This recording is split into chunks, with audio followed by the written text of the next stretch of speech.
In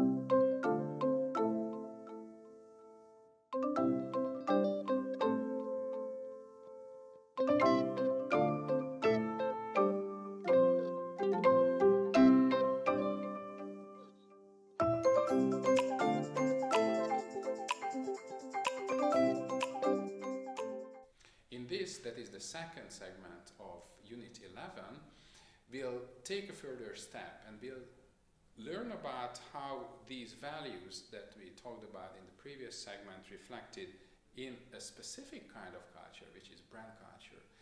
Questions will be asked about particular brands, and your job will be to guess whether those brands come from this or that or yet another country. So let's discuss Europe as a brand and its countries as brands. According to Simon and Holt, who is the most well-known expert in this field, when we talk about the country as a brand, we can talk about 6 dimensions. And the 6 dimensions are tourism, then investment and immigration, export, governance, culture, and people. So when we talk about investment and immigration, we can have a look at the quality of life in that country, willingness to work and live in that country, business to invest in that country, equal opportunities, or educational qualifications. When we talk about the governance, we can talk about how competent and honest the government is, fair and respectful of citizens' rights. Does it provide some kind of international peace and security, environmental protection, and efforts to reduce global poverty? When we have a look at the culture, we can talk about the excellence of sports, we can talk about cultural heritage, and contemporary culture as well. When we talk about the people, we talk about whether they are friendly people, make you feel welcome, whether they are valuable employees. And of course, there is tourism.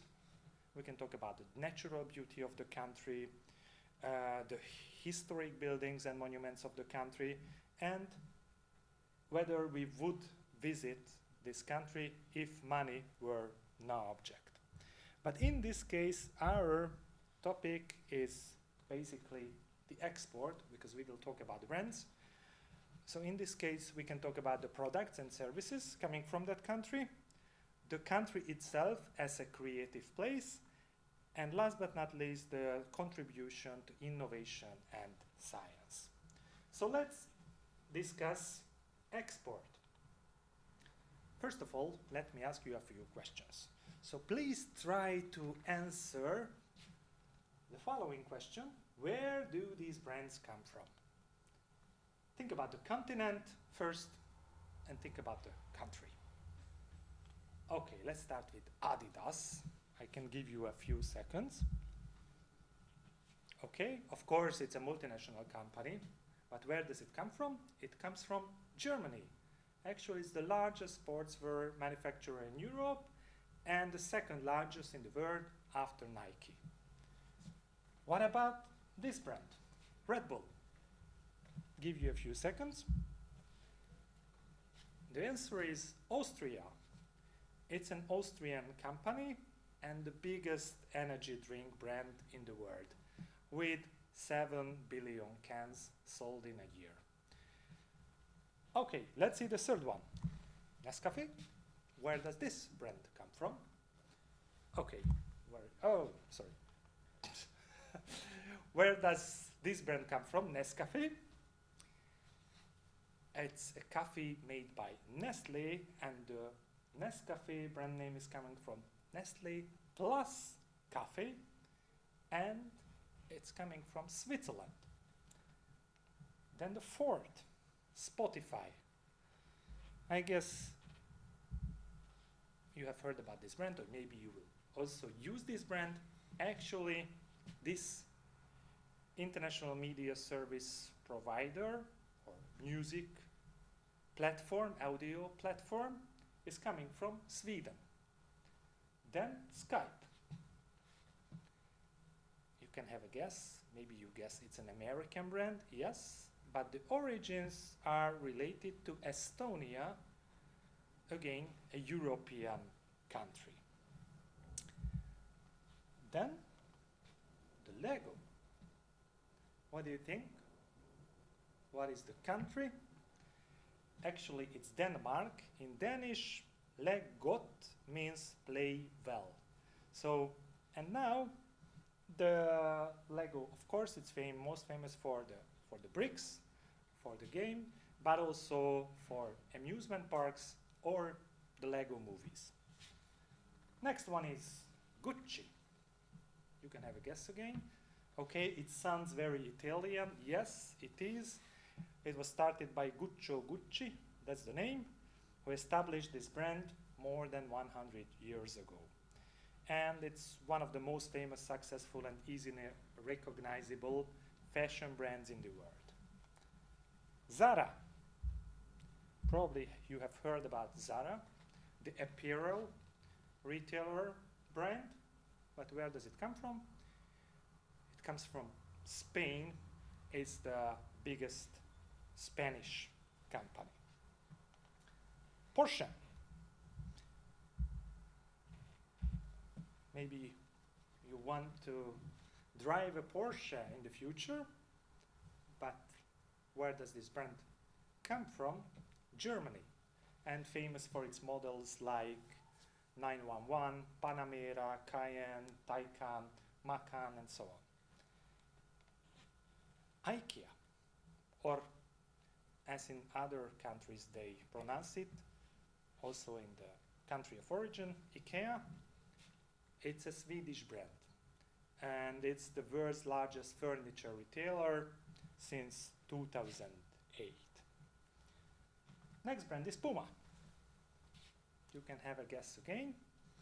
Actually, Puma, similar to Adidas, it's a German sports brand. Also, actually, these were brothers. Adidas was established by Adi Dassler, and Puma was established by Rudolf Dassler. Next brand is Tesco. You can guess again. It's a British multinational groceries and general merchandise retailer, and coming from Hertfordshire, England. And now it's the third largest retailer in the world, measured by gross revenues. H&M. Again, you can have a guess. It's a Swedish company, famous for fast fashion clothing for men, women, teenagers, and children, and now having almost 5,000 stores all over the world. Next one is Swarovski, the crystal. It's a family-owned business coming from Austria. Then Burberry, again a fashion brand, a luxury fashion house, famous for its patterns, the Burberry pattern, coming from UK, London, England. Then Louis Vuitton might sound familiar, and the name sounds very French. Actually, it's a French company, and now they sell shoes, watches, jewelry, accessories, sunglasses, and books, besides, of course, clothes. Heineken.